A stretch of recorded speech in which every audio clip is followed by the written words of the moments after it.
یہ جو ہے اسلام نے تو 1400 سال پہلے بڑے واضح طریقے سے، اور حضور نے اپنے خطبہ حجۃ الوداع میں بہت واضح طریقے سے، اور انہوں نے سب سے پہلا سود حرام کیا تھا جو کہ ان کے اپنے لین دین میں تھا۔ لیکن ہماری ماڈرن اکنامکس نے بھی، اکنامکس جو ہے یہ روپے کے لین دین کے حوالے سے ایک سائنس ڈیولپ ہوئی ہے۔ 1896 میں جرمنی میں پہلا شخص جس نے کہا تھا کہ سود کو بین ہونا چاہیے، وہ تو حرام تو نہیں، اکانومسٹ کہتے ہیں، اکانومسٹ بین کا لفظ استعمال کرتے ہیں، اس کا نام رابرٹ فوگل تھا، اور اس نے اس کی یہ ایک تشریح دی تھی کہ اگر ہم لوگ ایک ایسا نظام قائم کرنا چاہتے ہیں جس میں امیر امیر تر نہ ہو اور غریب غریب تر نہ ہو، تو ہمیں بینکوں سے سود کو ختم کرنا ہوگا۔ اور اس کی اس نے مثال یہ دی تھی کہ امریکہ میں جو انٹرسٹ ریٹ ہے، ہمارے ملک میں تو 15 سے 12% ہوا تھا، تو ہم نے بہت شور مچایا تھا کہ ہم لوگ خسارے میں چلے گئے۔ ایک طرف ہم نے کہا سود بھی بین ہونا چاہیے، اور ایک طرف ہم کہتے ہیں کہ 15 سے 12% ہی نہیں ہونا چاہیے۔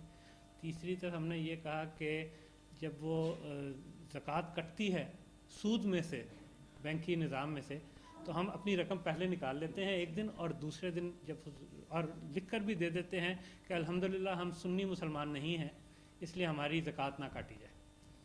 یہ سب کرتے ہیں نا ہم لوگ۔ تو اس نے یہ کہا کہ امریکہ میں ہے 4% انٹرسٹ ریٹ۔ اس نے کہا کہ اگر حضرت عیسیٰ کی پیدائش کے دن اگر بینک میں 1 پیسہ 1 پینس رکھتے ہیں تو 1750 سال میں 4% انٹرسٹ ریٹ کے ساتھ اس میں اتنی رقم یا اتنی دولت بن جاتی ہے کہ ساری زمین کے گرد سونے کا ایک غلاف بن سکتا ہے۔ اور 1750 سے لے کر 1990 میں 1989 میں اس نے کتاب لکھی تھی۔ یہ ایک جرمن خاتون ہے، ان کا نام کچھ کینیڈی کر کے، الزبتھ کینیڈی یا اس طرح کا نام ہے۔ وہ کتاب میرے پاس ہے، اگر آپ میں سے کسی کی دلچسپی ہو، وہ آپ کے IPS میں بھی اس کی میں نے کاپی کر کے پروفیسر خورشید صاحب کو دی تھی۔ تو انہوں نے کہا کہ 1990 تک، یعنی 1750 سے 1990 تک کتنے سال ہوتے ہیں؟ 240 سال ہوتے ہیں۔ 240 سال میں اس ایک سونے کے گیند کے آگے 2200 سونے کے اور گیند بن سکتے ہیں۔ تو انہوں نے کہا کہ جو انٹرسٹ ریٹ ہے یہ غریبوں کو غریب تر، کیونکہ وہ پیسہ جو کٹتا ہے تو کہیں سے کٹے گا۔ غریب جو ہے اس کو اس لیے نہیں اس کا منافع ہوتا ہے انٹرسٹ کا کہ اس کو مہینے کے شروع میں جو رقم ملے گی اس نے ساری نکال لینی ہے، یا اگر وہ تاجر ہے تو اس کے پاس اتنے پیسے ہی نہیں ہے، روز کے روز وہ خرچ کر دیتا ہے۔ لیکن جو آدمی آصف زرداری کی طرح بینکوں میں پیسے رکھتا ہے اور اس کے پاس اگر اس نے 1 کروڑ روپے جمع کرائے ہیں تو انٹرسٹ ریٹ کے حساب سے اس کو 1 لاکھ روپے مہینے کے مل جاتے ہیں بغیر محنت کیے ہوئے۔